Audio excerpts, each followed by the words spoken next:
భక్తి టీవీ నిర్వహిస్తున్న కోటి దీపోత్సవాన్ని జాతీయ పండుగ గుర్తిస్తామన్నారు కేంద్ర పర్యాటక శాఖ మంత్రి గజేంద్ర సింగ్ షెకావత్. తెలంగాణ ప్రభుత్వం తరపున రాష్ట్ర పండుగ గుర్తిస్తామని ప్రకటించారు ముఖ్యమంత్రి రేవంత్ రెడ్డి. జాతీయ పండుగ గుర్తించాలని విజ్ఞప్తి చేస్తూ ప్రధానమంత్రి నరేంద్ర మోదీకి లేఖ రాస్తామన్నారు ముఖ్యమంత్రి.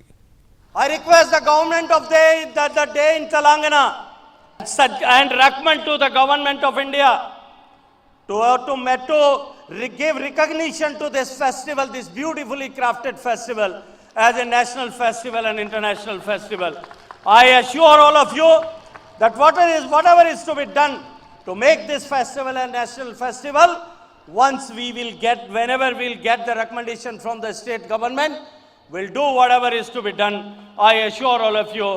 ఈ కార్యక్రమాన్ని రాష్ట్ర ప్రభుత్వ పండుగగా గుర్తించి వచ్చే సంవత్సరం నుంచి తెలంగాణ రాష్ట్ర ప్రభుత్వం అధికారిక ఉత్సవంగా దీనికి గుర్తింపునిచ్చి హోదానివ్వడానికి ఈనాడు మీ అందరికీ తెలియజేయడానికి నేను సంతోషిస్తున్నాను.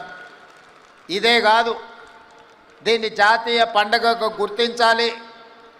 జాతీయ స్థాయిలో భక్తులందరికీ ఎన్టీఆర్ స్టేడియంలో ఈనాడు రచనా టీవీ యాజమాన్యం, ముఖ్యంగా నరేంద్ర చౌదరి గారి దంపతులు నిర్వహిస్తున్న ఈ కార్యక్రమం జాతీయ స్థాయిలో గుర్తింపు రావాలి.